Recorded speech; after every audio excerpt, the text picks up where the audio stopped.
What's up, YouTube? Welcome back to my YouTube channel, and today we are gonna, oh wait, hang on, I have to put the mask in quarantine, right? I don't even know if this will fit, honestly, because it does not. Alright, so everyone always asks me like, how do you get better at art? How do you improve, get to that high echelon level, that ready to work kind of level? Today I'm gonna show you the quickest tip that will instantly level your art. So let's get into the studio and get this thing going.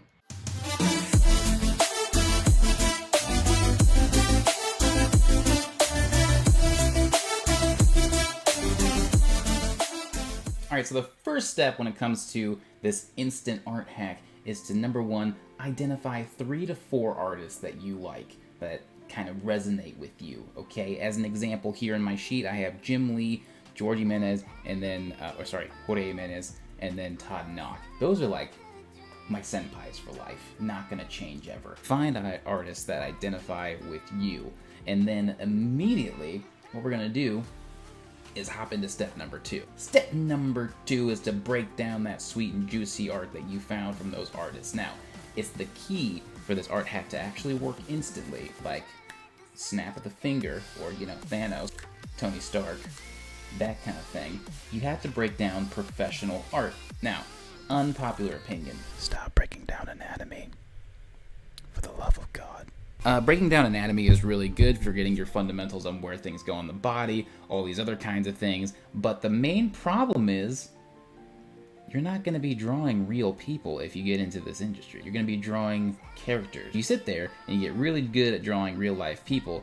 Everything kind of looks stiff, there's no like energy to it, you don't have any flavor, you're basically relying on reference photos, and that's not good. Break down professional art, so that's what we're going to do right now. First up on the docket, let's do the legend himself, Mr. Jim Lee, okay? We're gonna break down what Jim Lee's been doing in here. I got my coaching hat on, let's do this. Okay, so let's look at this picture here.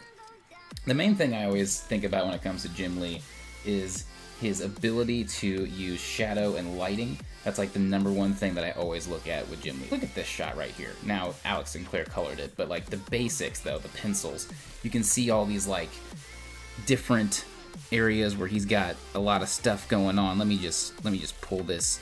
Okay, we're gonna lag. Good. You like a good lag on a video, right? Me too. Okay, so let's go look at the lighting. So we can definitely tell if the lighting is coming from a top-down angle, right? So if I draw this little arrow here, ka-chow, ka-chow, ka-chow, no big deal. And then we have this lightning that's creating this backlighting, but notice how he sections off these places of the face. So if I find the bridge of the nose, just kind of like right there, it goes straight down for the mouth, which is a really difficult shot right here. Jaw lines here, no big deal, easy peasy. All right, the eye line, all this kind of stuff. This is the base of the skull here. It all kind of runs through. But notice how he knows that this section of the face is going to be covered in shadow, right? So this isn't like, you know, we're not tracing these pictures, we're not doing anything crazy. We're just kind of looking at what I or you might identify in someone's art. And for me, with Jim Lee, it's his lighting. But my next senpai of choice is Jorge Jimenez. He does a lot of Superman and DC stuff. He's really, really good. Let's look at his stuff right here. Okay, what do we got going on? Oops, I'm going to have to undo that. It's the casual, you know, YouTube thing. All right, but again, let's break down what I need out of George Jimenez. George, I'm putting you in the game, son. I need you to do me some numbers. I need you to perform. I need you to get out there and drop 40 on him real quick. The thing with George Jimenez for me is always the energy and the way he's using perspective. Let's look at some perspective lines here. We know that the vanishing point, it kind of looks like it goes from back here all the way or whatever. I'm just going to use the line tool because I'm lazy. We know that this kind of line is all coming back this way. Or at least that's kind of how it's looking, right? Look at these energy lines. Look at this sunlight back there. It's all kind of coming down forward. We can just keep doing that all day long. And then we look at this, the figure here. It's the same thing. If we know the vanishing points back here, then it makes everything like really easy peasy, right? No big deal. I know my figure, everything on this figure, look at it. Let's look at it right here. Look at that line there. It's going back towards that vanishing point.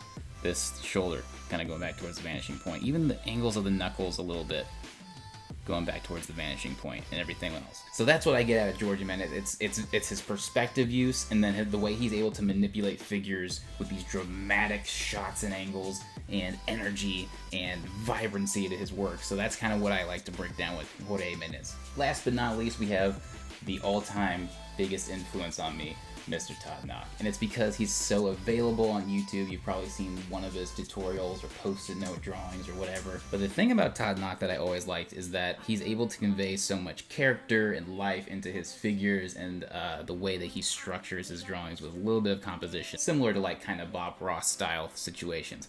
But let's look at like the base of how he's constructing these figures in the flow. Here we go. Here's some little Star-Lord action.